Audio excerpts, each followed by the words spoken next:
जय हिंद दोस्तों, welcome to Rafale education. अभी हम डिस्कस करने वाले हैं एक ज्योग्राफी का टॉपिक जो आपका बायो ज्योग्राफी से रिलेटेड है, जिसको हम एक रिन्यूएबल एनर्जी की जो सोर्सेज होते हैं उसे स्टार्ट करेंगे। ठीक है, उसमें सबसे पहले हम बात करेंगे कि भाई कौन कौन सी कैटेगरी होती है, कन्वेंशनल और नॉन कन्वेंशनल जो सोर्स होते हैं एनर्जी के, उसके बारे में डिस्कस करेंगे।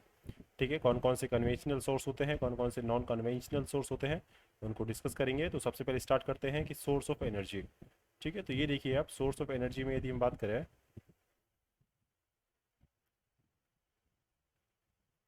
ठीक है, तो सबसे पहले देखिए आप, जो सोर्स होते हैं एनर्जी के वो दो तरह के होते हैं। पहला है आपका कन्वेंशनल और दूसरा है आपका non conventional source of energy. अब देखिए, जो कन्वेंशनल सोर्सेज होते हैं उसमें दो तरह के होते हैं। जो कन्वेंशनल नॉन रिन्यूएबल हैं और दूसरे हैं आपके कन्वेंशनल रिन्यूएबल। ठीक है, तो कन्वेंशनल नॉन नॉन जो रिन्यूएबल होते हैं वो आपके मतलब होते हैं कि पहले से अपन यूज उसको करते आ रहे हैं, लेकिन वो आपके क्या है, रिन्यू नहीं हो सकते, या रिन्यू होने में आपको बहुत ही ज़्यादा लाखों मिलियंस जो ईयर्स हैं आपको उसमें टाइम लगने वाला है। लेकिन कन्वेंशनल रिन्यूएबल सोर्स वो हैं जो आपको अभी करंट उनकी प्रोसेस चल रही है वो बन सकते हैं और उनको यूटिलाइज अपन कर सकते हैं। क्योंकि नॉन कन्वेंशनल जो सोर्सेज हैं वो सोर्सेज हैं जो आपके पहले से यूज में नहीं लिए जा रहे, लेकिन रिसेंटली कुछ ही डिकेड्स पहले से इसको शुरुआत की गई है। सबसे पहले कन्वेंशनल नॉन रिन्यूएबल जो सोर्सेज हैं, जो कि आपके मोस्टली जो आपके फोसिल फ्यूल्स जो होते हैं, जिसको जीवाश्म ईंधन बोलते हैं। ठीक है, जिसको हम बोलते हैं जीवाश्म ईंधन। ठीक है, तो ये इसके अंदर कैटेगरी में आते हैं। तो सबसे पहले उसमें कोल है, ऑयल है, नेचुरल गैस, और आपकी जो कोल बेड जो मेथेन होती है, जो आपके जो कह सकते हैं कि जो आपके जो ऑयल रिग्स जो होते हैं, जो ऑयल वेल होते हैं आपके, उसमें ऊपर जो गैस पाई जाती है वो होती है आपकी कोल बेड। ये जो नेचुरल गैस नहीं, सॉरी, जो कोल माइंस होती हैं उसमें सबसे ऊपर जो गैस पाई जाती है वो आपकी मेथेन होती है। उसको बोलते हैं कोल बेड मेथेन। ठीक है, तो ये है आपके conventional non renewable sources of energy. अब बात करें यदि आपकी कन्वेंशनल रिन्यूएबल सोर्स कौन कौन से हैं, तो मोस्टली नॉन फॉसिल फ्यूल्स जो होते हैं वो आपकी इस कैटेगरी में फॉल इन करते हैं। ठीक है, तो ये आपको देखने को मिलेगा। कौन कौन से, फायरवुड है जो अपन लकड़ी काट के जलाते हैं, कैटल डंग है, ठीक है, वेजिटेबल वेस्ट, और आपका जो वुड चारकोल जो है, जो अपन जो वुड चारकोल आप जानते हैं कि जो लकड़ी को जला के बुझा देते हैं तो वो जो कोयला बनता है एक तरीके से, वो आपका होता है वुड चारकोल। ठीक है, नॉन कन्वेंशनल सोर्सेज में बात करेंगे, आपका सोलर एनर्जी है, हाइड्रो पावर है। भाई आपको देखो इन चीज़ों को ध्यान से रखना है, ध्यान से, है ना, ध्यान रखना है इनको। Solar energy, hydro power, wind energy, nuclear energy, hydrogen energy, geothermal energy, biogas और टाइडल एनर्जी और बायोफ्यूल। ठीक है, तो बायो से रिलेटेड कितने हो गया आपका, ये है आपका बायोगैस। अगला है आपका बायोफ्यूल। ठीक है, और अलग जो आपकी सेलेस्टियल बॉडीज होती है उससे हो गया आपका सोलर एनर्जी, हो गया आपका। दूसरा है आपका कौन सा, टाइडल एनर्जी, जो कि मून की वजह से होती है। सोलर एनर्जी सन की वजह से होती है। ठीक है, जियोथर्मल एनर्जी जो आपकी अर्थ की वजह से होती है, अर्थ की जो हीट है उसकी वजह से होती है। ठीक है, बाकी जो गैस की वजह से होती है आपकी, वो कौन कौन सी, एक तो आपकी विंड एनर्जी है और दूसरा आपका हाइड्रोजन एनर्जी। ठीक है, ये आपको ध्यान रखना है। मॉलिक्यूल्स की वजह से आपका न्यूक्लियर एनर्जी होती है। ठीक है, सब मॉलिक्यूल्स होते हैं, लेकिन जो हाई एनर्जी के जो पार्टिकल्स, जिसको बोल सकते हैं अपन न्यूक्लियर बोल सकते हैं, वो आपका न्यूक्लियर एनर्जी है। ठीक है, बाकी जो हाइड्रो पावर है ये आपको ध्यान में रखना है। तो ये अपने बेसिक अपन को पता होना चाहिए। ठीक है, आगे यदि हम डिस्कस करें तो सबसे पहले हम बात करेंगे इंडिया एनर्जी आउटलुक 2021 की। ठीक है, तो ये क्या चीज़ है हमको देखना है कि जो इंडिया एनर्जी आउटलुक 2021 है, ये कमिटेड है टू नेशनली डिटरमाइंड कंट्रीब्यूशन, जो कि आपका एक पेरिस अकॉर्ड था उसके अकॉर्डिंग है। ठीक है, इसमें इंडिया ने, आपको जो ध्यान रखना है कि India made a pledge that by 2030 2030 तक 40% हमारे जो इंस्टॉल्ड पावर जनरेशन कैपेसिटी है वो आपकी क्लीन रिसोर्सेज से होने वाली है। इसका मतलब हम कह रहे हैं कि भाई 2023 तक हमारे जो टोटल रिसोर्स है, मतलब 100% जो हम एनर्जी यूज लेते हैं, इसका 40% आपके पास रिन्यूएबल एनर्जी होने वाला है। तो आपको बेसिकली ध्यान रखना है। ठीक है, अभी करंट की यदि बात करें तो सबसे पहले हमें ये देखना है कि जो विंड पावर है अपनी, इसमें अपना इंडिया का ग्लोबली पोजीशन है फोर्थ, जबकि सोलर पावर है उसमें अपनी पोजीशन फिफ्थ। और यदि ओवरऑल रिन्यूएबल एनर्जी की बात करें आपकी, तो आपकी जो इंडिया की पोजीशन है इसमें फिफ्थ ग्लोबल पोजीशन है आपकी overall installed renewable energy capacity में। ये आपको बेसिकली चीज़ें ध्यान रखनी है। ठीक है, तो ये आपका डेटा है जो आपको इंडिया एनर्जी आउटलुक 2021 की रिपोर्ट के हिसाब से मिलता है। ठीक है, ये किस चीज़ के लिए कमिटेड है, तो आपका जो नेशनली डिटरमाइंड जो आपकी कंट्रीब्यूशन है जो पेरिस अकॉर्ड के अकॉर्डिंग है, उसके अनुसार 2030 तक हमें 40% जो आपके पावर जनरेशन कैपेसिटी है उसको क्लीन सोर्सेज से के ऊपर डिपेंडेंट बनाना है, उनसे बेस्ड बनाना है। ये आपका बेसिकली डेटा है। अब देखते हैं कुछ और क्लासिकल डेटा इसका देखते हैं कि भाई कौन कौन सी चीज़ें और इसमें डिस्कस करना है हमें।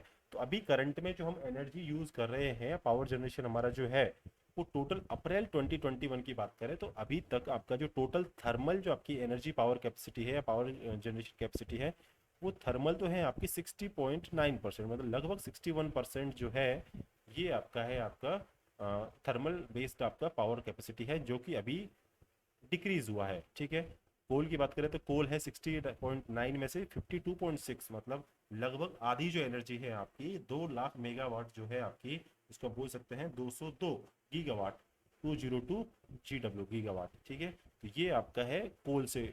ठीक है, इसका जो 6.5 है ये आपका गैस से है, 1.7 है ये आपका लिग्नाइट से है, और 0.1 आपका डीजल से है। तो मतलब सबसे कम जो एनर्जी पावर जनरेशन जो थर्मल की बात करें तो डीजल से है, फिर लिग्नाइट जो कोल होता है उससे, फिर उसके बाद में गैस है, और सबसे ज़्यादा आपका कोल से। ये बेसिकली आपको ध्यान रखना है।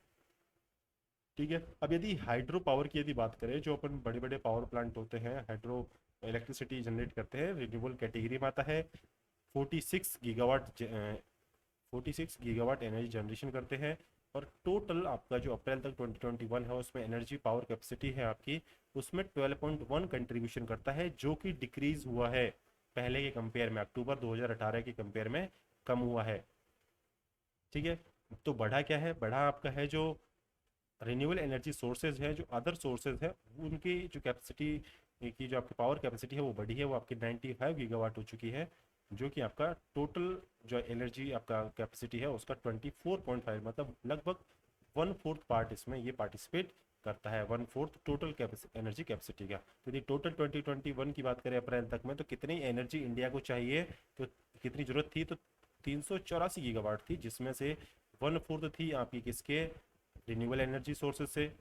ठीक है, लगभग आधी जो थी आपकी, हाफ थी, वो किससे थी, आपकी कोल से थी। तो बाकी बची कितनी, बाकी बची आपकी 1/4, जो कि आपका किससे आया था, आपका वो gas, lignite, diesel, hydro power और न्यूक्लियर से आया था। ये आया 1/4, ये आ गया आपका हाफ, और ये हो गया आपका हाफ। तो ये बन गया आपका कंप्लीट टोटल एनर्जी जनरेशन या पावर कैपेसिटी आपकी इंडिया की। ठीक है, तो अब देखो एनालिटिकल क्वेश्चन कैसे बनने वाला है, बनने वाला है ऐसे है कि सबसे ज़्यादा जो एनर्जी रिक्वायरमेंट जो कंप्लीट की जाती, फुलफिल की जाती है, वो आपकी कोल से की जाती है। उससे कम आपकी जो और सोर्सेज है, हाइड्रो, न्यूक्लियर है, उनसे की जाती है। और सबसे जो लगभग लगभग एक चौथाई जो एनर्जी नीड है वो आपकी रिन्यूएबल एनर्जी सोर्सेज से की जाती है। तो ये आपको फैक्ट थोड़े से याद रखते हैं। ठीक है, जबकि आपको जो हाइड्रो पावर से जो है वो आपका है 12.1% जो डिक्रीज हुआ है। जो न्यूक्लियर एनर्जी है वो आपको ध्यान रखना है, ज़्यादा नहीं है हमारे पास, पावर प्लांट भले ही बहुत है, ठीक है, लेकिन अभी भी अपने न्यूक्लियर जो एनर्जी की जो रिक्वायरमेंट है, जिस जो फुलफिल की जाती है एनर्जी की रिक्वायरमेंट न्यूक्लियर एनर्जी से, वो आपकी 1.8% है, मतलब लगभग 2% है अभी भी 100% का जितनी नीड है हमें। तो ये बेसिकली आपको ध्यान रखना है। 2 का मतलब आप देख सकते हैं, लगभग इसको यदि 400 गीगावाट माने तो लगभग 8 गीगावाट ही आपको क्या है, एनर्जी यहाँ से जनरेट होती है न्यूक्लियर से। ठीक है, रिन्यूएबल से हो जाएगा आपका 24 का 4 गुना, आप इसको सीधा सीधा 96 गीगावाट। ठीक है, 95 के आसपास देख लीजिएगा। ठीक है, तो ये बेसिकली आपको ध्यान रखना है। ठीक है, आगे चलते हैं हम। आगे इसके बाद में हम बात करेंगे कि जो पब्लिक सेक्टर जो है, सेक्टर वाइज हम यदि बात करें एनर्जी जनरेशन में, तो पब्लिक सेक्टर का डिक्रीज हुआ है पावर जनरेशन या पावर कैपेसिटी, जबकि प्राइवेट सेक्टर की इंक्रीज हुई है। अब देखिए इसमें भी स्टेट सेक्टर जो है वो आपका 27% है, और आपका जो सेंट्रल सेक्टर है वो आपका 25%। इसका मतलब कहने का ये है कि जो स्टेट्स हैं वो ज़्यादा पावर जनरेट करते हैं सेंट्रल सेक्टर के कंपेयर में। ठीक है, और जो आपका पब्लिक सेक्टर है, दोनों को मिला के, स्टेट और सेंट्रल को, इन दोनों को मिला के आपका प्राइवेट सेक्टर जो है उससे आपको थोड़ा सा ज़्यादा देखने को एनर्जी जो आपका पावर कैपेसिटी है वो देखने को मिलता है। ठीक है, अब यहाँ पे आप बात करें तो आपको जो आपका, देखिए आपका जो एग्जैक्ट नंबर जो है डेटा का वो याद रखने की जरूरत नहीं है, बस आपको ट्रेंड याद रखना है कि रिन्यूएबल एनर्जी सोर्सेज है वो आपका बड़ा है। देखिए पीछे देखिए, रिन्यूएबल एनर्जी सोर्स है ये आपका बड़ा, बाकी जितने भी आपके एनर्जी सोर्स कैपेसिटी जनरेशन है वो सभी आपके डिक्रीज हुए हैं। ये बेसिकली आपको चीज़ देखनी है। ठीक है, टोटल यदि बात करें तो टोटल है आपका 384 गीगावाट। ये भी बेसिकली आपको ये चीज़ ध्यान रखनी है। ठीक है, आगे देखिए कि जो ये सोर्स कहाँ से लिया, अपना जो सेंट्रल इलेक्ट्रिसिटी अथॉरिटी जो है यहाँ से सोर्सेज लिए गए हैं। ठीक है, अब आगे देखिए कि जो इंस्टॉल रिन्यूएबल पावर कैपेसिटी है इसकी हम बात करें तो जो टोटल हमने बात की कि जो रिन्यूएबल एनर्जी में बात की थी 24.8% जो हमने बात की है, जो कि लगभग 96 गीगावाट जो अपनी एनर्जी आ रही थी, कैपेसिटी आ रही थी रिन्यूएबल एनर्जी की। इसमें यदि बात करें तो टोटल इंस्टॉल जो कैपेसिटी है अभी करंट में वो सोलर पावर की है 41%। मतलब सबसे ज़्यादा रिन्यूएबल एनर्जी में जो पार्टीशन है वो आपका सोलर पावर का है, उसके बाद आपका विंड का है, और सोलर से लगभग बराबर ही आपका विंड पावर है 39.44 गीगावाट।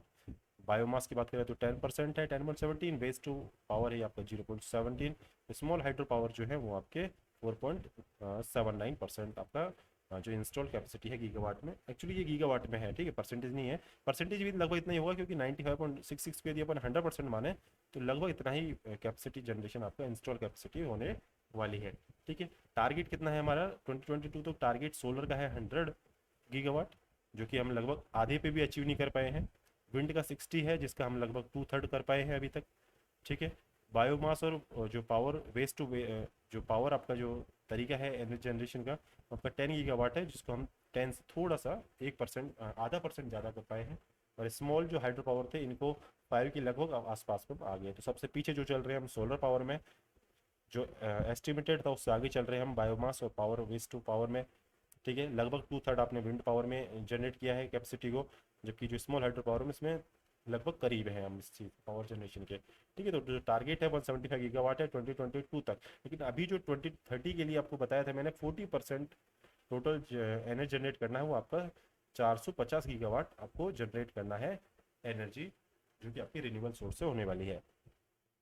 तो ये बेसिकली आपको ये डेटा याद रखना है, ठीक है। अभी देखिए इसमें स्मॉल हाइड्रो पावर को जोड़ा गया है, जो कि हाइड्रो पावर जो बड़े हैं लार्ज है उनमें 12.1% है, जो 46 गीगावाट एनर्जी जनरेट करते हैं। जो जैसे कि भाखड़ा नागल वगैरह जो लार्ज डैम परियोजनाएं जो होती हैं आपकी, डैम प्रोजेक्ट होते हैं, वो अलग चीज़ है। अपन जो छोटे जो अपने ये पावर सोर्सेज होते हैं हाइड्रो पावर वाले, उनको इसमें अपने रिन्यूएबल एनर्जी सोर्सेज में अलग से उनको देखा जाता है, ठीक है। जबकि जो बड़े हैं उनको सेपरेट ही डिस्कस किया जाता है। तो ये बेसिक ध्यान रखना है कि भाई जो रिन्यूएबल एनर्जी है उसका लगभग आधा जो है आपका हाइड्रो है, ये आपको चीज़ें ध्यान रखनी है, ठीक है। तो कह सकते हैं इसको कि जो हाइड्रो है ये आपका टोटल एनर्जी जनरेशन का लगभग 1/4, यदि आधा यदि रिन्यूएबल सोर्सेज है तो 1/4 कितना हो जाएगा आपका, ये हो जाएगा आपका हाइड्रो या रिन्यूएबल एनर्जी सोर्स हो जाएगा आपका, ठीक है। ये बेसिकली आपको ध्यान रखना। टोटल का कितना हो जाएगा, टोटल का हो जाएगा आपका 1/8 हो जाएगा, ठीक है। तो 12/8 = 96 हो जाएगा, तो लगभग 1/8 हो जाएगा। तो ये आपको ट्रेंड बस इसको याद रखना है, ठीक है। अब यदि बात करें कि मैनर जो मेजर अपने एनर्जी सोर्सेस है, तो ये इसके बारे में थोड़ा सा डिस्कस कर लेते हैं हम कि इनके फीचर्स क्या क्या है। ये देखिए आप, ठीक है। तो ये देखिए कि जो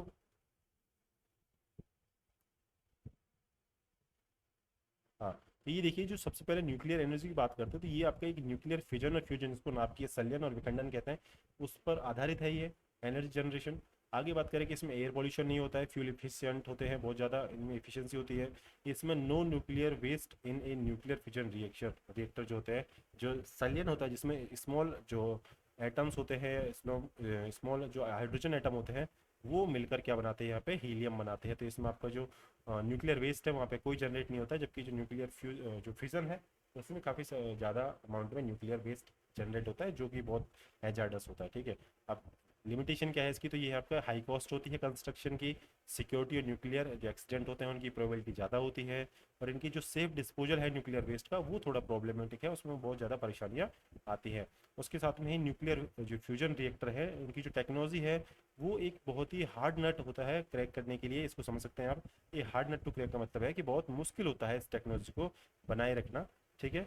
it is a technologically very challenging, ठीक है। तो इसकी तकनीक है, इसको बहुत ही उच्च क्वालिटी की तकनीक होती है, इसको बनाए रखना बहुत मुश्किल काम होता है।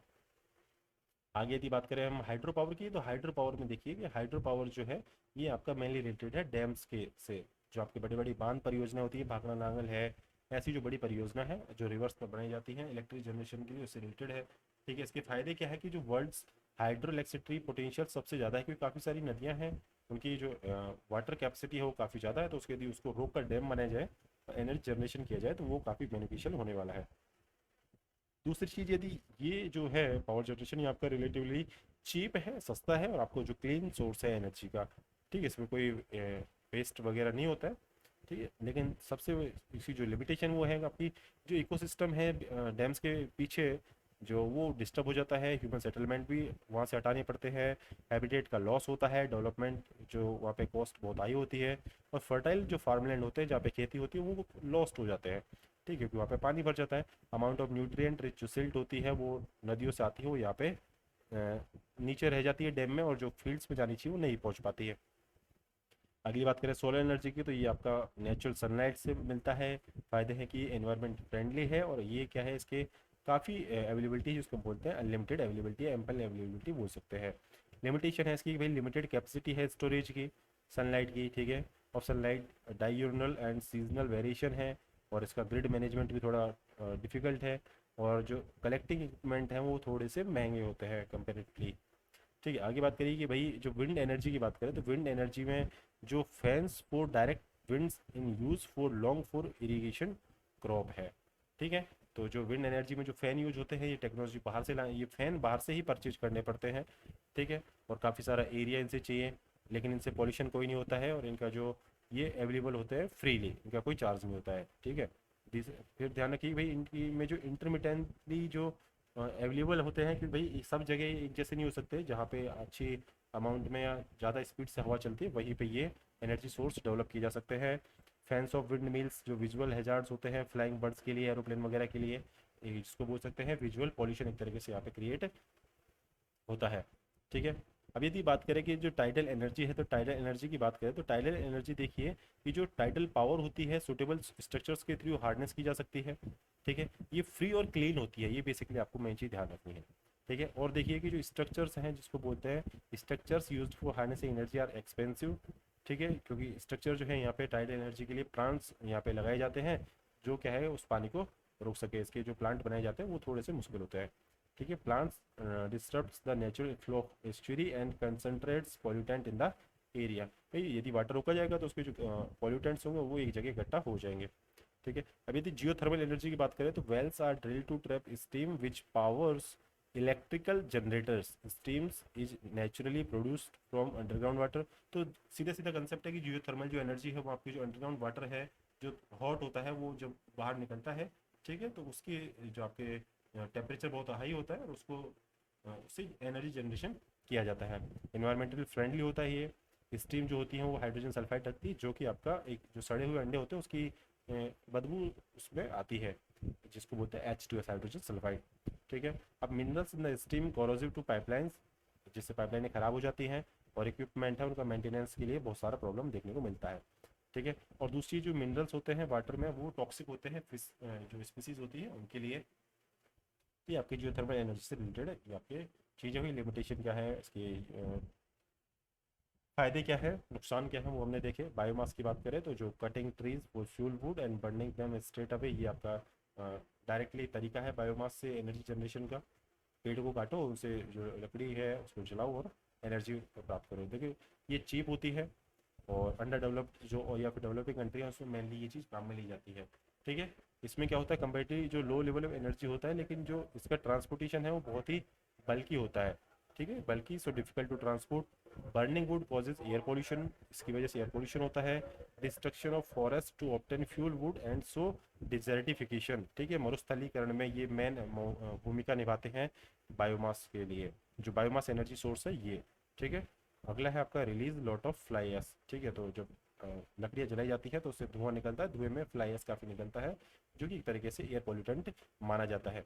ठीक है, आगे बात करें यदि बायोमास आपका जो कन्वर्जन है, तो इस ये कैसे है कि भाई obtaining energy from chemical energy store in biomass और live material burn directly for cooking to produce electricity converted to ethanol methanol, जिसे बोलते हैं बायोगैस। तो बायोमास कन्वर्जन का मतलब यही है भाई बायोगैस बनाना। ठीक है, जो आपका नॉर्मल कोई वेजिटेशन होती है जो अपन आगे जाके बात करेंगे, ये काफ़ी सारे जो प्लांट्स होते हैं, ठीक है, जेट्रोपा वगैरह, ठीक है, तो उनसे क्या किया जाता है एथेनॉल वगैरह या मैथेन वगैरह बनाया जाता है, उसको फिर एनर्जी के रूप में इलेक्ट्रिसिटी कन्वर्जन में उसको काम में लिया जाता है। ठीक है, ये रिन्यूएबल सोर्स है।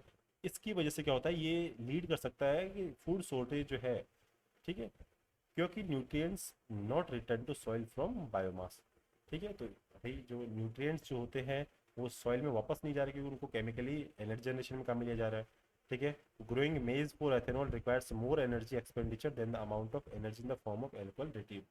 ठीक है, तो यदि अपन एथेनॉल बनाने के लिए यदि ज़्यादा से ज़्यादा अमाउंट में यदि मक्के का उत्पादन करेंगे तो उसमें एनर्जी जो एक्सपेंडिचर है वो बहुत ज़्यादा अमाउंट में होता है। ठीक है, इतनी ज़्यादा अमाउंट होता है कि हमने जो एल्कोहल जो से जो रिट्रीव किया है, जो प्राप्त किया है, उससे इतना फ़ायदा नहीं हुआ जितना हमने उसमें एनर्जी लगा दी है मेज को जो मक्के हैं उससे एथेनॉल बनाने में। ठीक है, दूसरा लैंड जो इन फूड के ग्रो करने के लिए काम में ली जाती है वो क्या है आपका, जो biomass for conversion into fuel है उसमें काम में आती है। तो land for growing food use की जाती है कि जनरेशन के लिए, अब जहाँ पे खाद्यान्न उगाए जाने थे, ठीक है, जो खाद्य वस्तु उगाई जानी थी वहाँ पे अब फ्यूल के लिए ये बायोमास उगाया जा रहा है। ठीक है, अगला है आपका सॉलिड वेस्ट। तो सॉलिड वेस्ट की बात करें कि वेस्ट जो होते हैं सॉर्ट आउट किए जाते हैं और उनको बर्न करके आपको मटेरियल जो होते हैं उनको सेपरेट किया जाता है और उससे आपको एनर्जी जनरेट की जाती है। इससे क्या होता है आपका जो डिक्रीज होता है, decrease cost of fresh disposal. ठीक है, फिर आपका रिड्यूस करता है नीड फॉर जो आपका लैंड है, फिल साइट होती है जिसमें कचरा ज़्यादा भर जाता है, डंप साइट होती है उनको उनका जो स्पेस है उसको थोड़ा कम करता है, भाई ज़्यादा एक कचरा जो है वो एक जगह इकट्ठा नहीं हो पाएगा। ठीक है, जो फ्रेश डिस्पोजल है या फिर आपका जो डंप होता है उसमें जो डिस्पोजल की कैपेसिटी होती है उससे इससे डेवलप हो जाती है सॉलिड वेस्ट से। ठीक है, इससे क्या होता है आपका एयर पोल्यूशन होता है क्योंकि जो सॉलिड वेस्ट में जो बर्न किया जाता है मटेरियल्स को उसकी वजह से CO2 और अदर गैसेज यहाँ पे इन्वायरमेंट में मिलती है। ठीक है, अब इसमें कुछ वेस्ट जैसे कि आपका ब्लीच्ड पेपर है या फिर आपका प्लास्टिक है, उसमें क्या होता है कुछ क्लोरीन कंटेंट कंपाउंड होते हैं जो आपके फॉर्म करते हैं डाइऑक्सिन। और डाइऑक्सिन जो होते हैं आपके हाईली टॉक्सिक होते हैं, जो कि आपके होते हैं सस्पेक्टेड टू बी कार्सिनोजेनिक।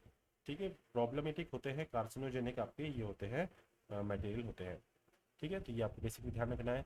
अब थोड़ी सी चीज़ें और हम बात करेंगे इसमें से, सोलर एनर्जी वगैरह है जो बड़े टॉपिक उनको बाद में डिस्कस करेंगे, लेकिन सबसे पहले बायोमास की बात कर लें कि बायोमास जो है आपका ये है आपका रिन्यूएबल एनर्जी डेराइव किया जाता है। आपका जो आपके प्लांट्स और एनिमल वेस्ट होते हैं उससे ये बायोमास बनाया जाता है। तो बायोमास को सीधे याद रखना है, बायोमास कोई मास नहीं, आपका एक तरीके रिन्यूएबल एनर्जी का टाइप है।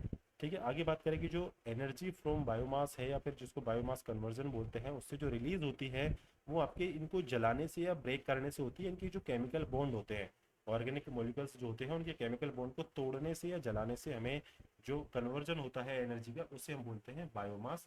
जो कि आपकी जो एनर्जी जनरेट हुई थी वो आपकी फोटोसिंथेसिस की वजह से हुई थी। अब उनकी जो बॉन्ड है, केमिकल बॉन्ड है ऑर्गेनिक मॉलिक्यूल से, उनको तोड़ने से जो एनर्जी पहले फोटोसिंथेसिस के तरीके से जनरेट हुई थी अब उसको हमने चेंज करके बायोमास में बना लिया है और उसको हम किसी दूसरी सोर्स में उसको चेंज कर सकते हैं।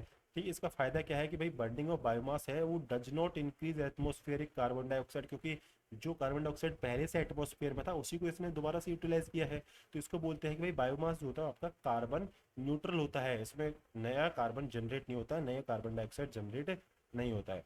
ठीक है, तो ये बेसिकली आपको ध्यान रखना है। अगला यदि बात करें कुछ पेट्रो क्रॉप्स होती है या पेट्रो क्रॉप जो प्लांट्स होते हैं वो क्या होते हैं कि कुछ रिसर्च जो है अभी रिसेंट में उन्होंने सजेस्ट किया है कि जो हाइड्रोकार्बन प्रोड्यूसिंग प्लांट्स जो होते हैं can become alternative energy source. ठीक है, जिनको हम इन एग्जॉस्टिबल या फिर आइडियल फॉर लिक्विड फ्यूल के फॉर्म में उनको यूज कर सकते हैं, क्योंकि वो जो प्लांट्स हैं वो आपके हाइड्रोकार्बन प्रोड्यूसिंग प्लांट्स हैं। ठीक है, इनको क्या बोलते हैं, इनको हम पेट्रो प्लांट्स या पेट्रो क्रॉप बोलते हैं। ये ग्रोन कहाँ पे की जा सकती है, जो अनफिट है एग्रीकल्चर के लिए या फिर जिनको कवर नहीं किया जा सकता फॉरेस्ट के द्वारा। तो ऐसी जो लैंड होती है, बैरन लैंड होती है, वहाँ पे इनको उगाया जा सकता है। जैसे कि आपका जो सबसे इंपॉर्टेंट है वो है आपका जेट्रोपिकरस, जेट्रोपा क्योरस, क्योरोकस इसको बोल सकते हैं, जेट्रोपा क्योरोकस। ठीक है, ये बहुत ही इंपॉर्टेंट पेट्रो प्लांट है आपकी जो राजस्थान की जो जिसको बोल सकते हैं अपन सदर्न पार्ट, वहाँ पे इस प्लांट के उगाने के लिए काफ़ी जो आपकी रिन्यूएबल एनर्जी के रिलेटेड एक 2018 में पॉलिसी आई थी, उसमें जेट्रोपा को काफ़ी ज़्यादा अमाउंट में यहाँ पे उगाया जा रहा है। ठीक है, बायोक्रूड कैन बी ऑब्टेन, ठीक है, by tapping the latex of जेट्रोपिकरस। ठीक है, अगला है आपका जो hydrocracking of biocrude can converted into several useful products like gasoline वगैरह इससे बनाया जा सकता है, गैस ऑयल बनाया जा सकता है और केरोसिन भी इससे बनाया जा सकता है।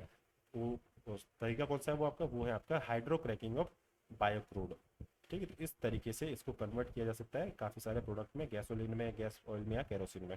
ठीक है, सब पोटेंशियल पेट्रोक्रॉप स्पीसीज जो है आपकी उसको जिस फैमिली से बिलोंग करती है वो आपकी है एस्किलोपी डेसिए। ठीक है, एस्क्लेपिडेसिए, और दूसरी आपकी है यूफोरबिसिए।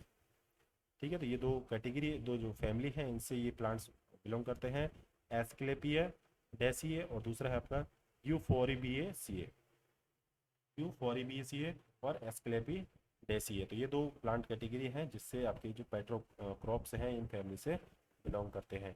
ठीक है, अब यदि बात करें थोड़ी सी और देखते हैं जियोथर्मल एनर्जी के बारे में, तो जियोथर्मल एनर्जी है वो आपका एक नेचुरल हीट है जो ज़मीन से आती है। सबसे ज़्यादा जो यूएसए है वहाँ पे वाटर जो पंप किया जाता है अंडरग्राउंड से बाहर की ओर, और एनर्जी वहाँ पे जनरेट की जाती है। यदि इंडिया में बात करें तो इंडिया की जो पूगा वैली है जो आपकी लद्दाख रीजन में है, वो आपकी जो मोस्ट प्रोमिसिंग जियोथर्मल फील्ड के लिए जानी जाती है।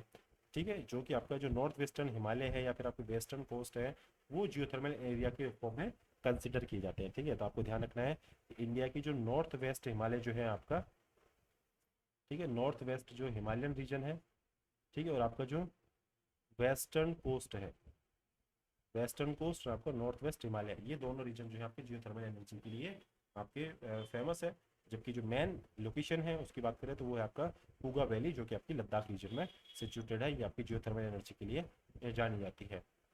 ठीक है, अब आगे देखिए आपका इन्वायरमेंटल इम्पैक्ट क्या है जियोथर्मल एनर्जी का, तो आपको पहले भी दिखा है। इसमें H2S गैस निकलती है जो सड़े वंडे की तरह बदबू देती है। ठीक है, दूसरा इससे जो कोरोजन होता है, जो पाइपलाइन इससे जो यूज़ की जाती हैं इसके एक्सट्रैक्शन के लिए, तो वो कोरोजन होता है, तो काफ़ी सारा मेंटेनेंस होता है इन पे। फिश वगैरह के लिए टॉक्सिक होता है ये। ठीक है, और ये रिक्वायर करती है आपका कंस्टेंट जो आपका मेंटेनेंस होता है, इसके लिए रिक्वायर होता है। एयर पॉल्यूशन वगैरह इससे होता है, तो ये बेसिकली चीज़ आपको ध्यान रखनी है। तो एक छोटा सा टॉपिक और हम डिस्कस कर लेते हैं कि टाइडल एनर्जी के बारे में। तो टाइडल एनर्जी की हमने डिस्कस किया कि भाई across the entrance of to a bay और एस्चुरी की जो जगह होती है वहाँ पे छोटा सा डैम बनाकर ये टाइडल एनर्जी हार्नेस की जा सकती है। ठीक है, और ये बेसिक आप ध्यान रखना, again the reservoir is filled the dam is close. ये तरीका है भाई, रिजर्व फिल होगा, डैम क्लोज होगा, तो फिर अपन उसको एक सिस्टमेटिक तरीके से उस पानी को फ्लो करके वहाँ से आपकी जो टर्बाइन वगैरह को रोटेट करके एनर्जी जनरेट की जा सकती है। ठीक है, अब आगे देखिए कि जो डैम जो बिल्ड होते हैं जो आपके टाइडल एनर्जी को हार्नेस करने के लिए, वो आपकी जो वेजिटेशन या फिर जो वाइल्ड लाइफ है उसको एडवर्सली अफेक्ट करते हैं। तो ये आपको बेसिक चीज़ ध्यान रखनी है। ठीक है, और लास्ट चीज़ हम देखेंगे इसमें कैलोरीफिक जो वैल्यू है आपकी वेरियस सोर्सेज की, तो वो सबसे ज़्यादा किसकी है, सबसे कम किसकी है। ये हमेशा एक नहीं, यूपीएससी से रिलेटेड जितनी भी एग्जाम होती है उसमें ये एनर्जी से रिलेटेड, जो एनर्जी की जो ये जो कैलोरीफिक वैल्यू है, कैलोरीफिक वैल्यू, इससे रिलेटेड हमेशा पूछा जाता है। ठीक है, तो ये आपको बेसिकली थोड़ा सा ध्यान रखना है। ठीक है, ये देखिए आप यहाँ से देखेंगे हम सबसे कम जो अपना होता है ना फायरवुड ड्राई, जिसको बोलते हैं हम लकड़ी, नॉर्मल लकड़ी, उसकी होती है 16, जो कि आपकी है मिनिमम।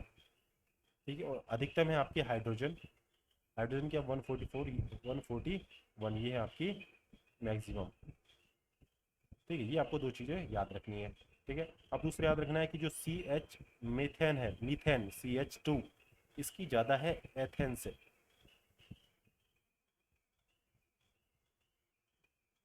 ये CH4 है, मीथेन, मैथेन, मिथाइन, मैथिन।